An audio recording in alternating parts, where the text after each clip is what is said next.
বাস ডিপোতে CNG রাখাকে কেন্দ্র করে ভোলা বাস মালিক সমিতি ও শ্রমিকদের সংঘর্ষের ঘটনায় আহত হয়েছেন ৩০ জন।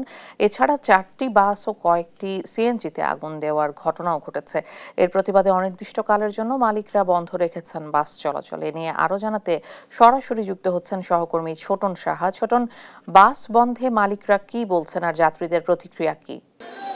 শিকা মূলত সূত্রপাত হয়েছে, এটি হচ্ছে ভোলার বিশিষ্ট মোস্তফা কামাল বাস টার্মিনাল। তো এখানে সাধারণত বাসগুলো রাখা হয়, তো এই একই স্থানে কিন্তু টেম্পুগুলো রাখা হতো। তো এই ঘটনা নিয়ে কিন্তু আসলে মূলত বাস মালিক সমিতির যে শ্রমিক এবং সিএনজি শ্রমিকদের মধ্যে কিন্তু দীর্ঘদিন ধরে এই দ্বন্দ্ব চলে আসছিল। তারই ধারাবাহিকতায় কিন্তু আমরা দেখেছি গতকালকে এই স্ট্যান্ডে সিএনজি রাখাকে কেন্দ্র করে কিন্তু তুমুল সংঘর্ষ হয়েছে, রণক্ষেত্রে পরিণত হয়েছে বাস টার্মিনাল এলাকা। এবং এখানে উভয় পক্ষ এই ঘটনাকে পাল্টাপাল্টি অভিযোগ করেছেন, এক পক্ষ আরেক পক্ষে দুষছেন। এবং এই ঘটনায় আমরা জেনেছি যে দুটি বাসে আগুন দেওয়া হয়েছে এবং আমরা আরও জেনেছি যে ৮-১০টি বাস ভাঙচুর করা হয়েছে। এবং আমরা টেম্পু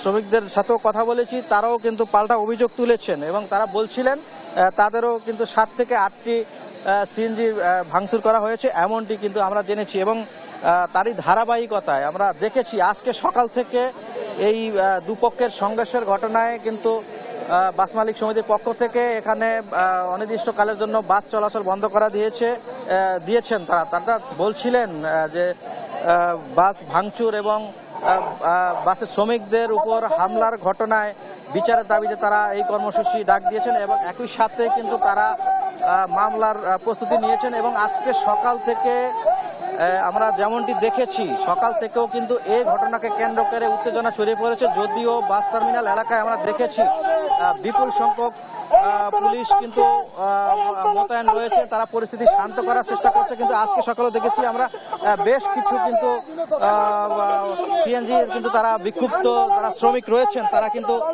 ভাঙচুর করেছেন এবং তারা এর বিচারের দাবি করছেন।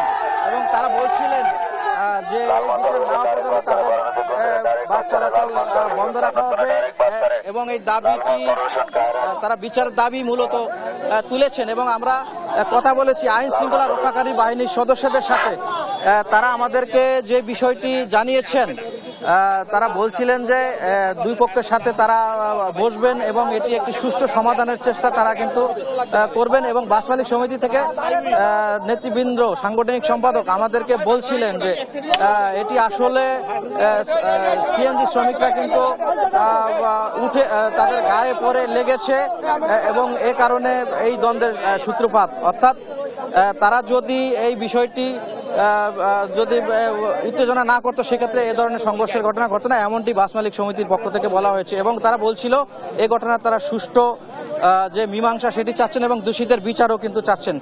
তো এ ছিল আমার কাছে ভোলাতে যে বাস মালিক সমিতির শ্রমিক এবং সিএনজি শ্রমিকদের মধ্যে যে দ্বন্দ্ব চলছে এবং আজকের যে সর্বশেষ তথ্য।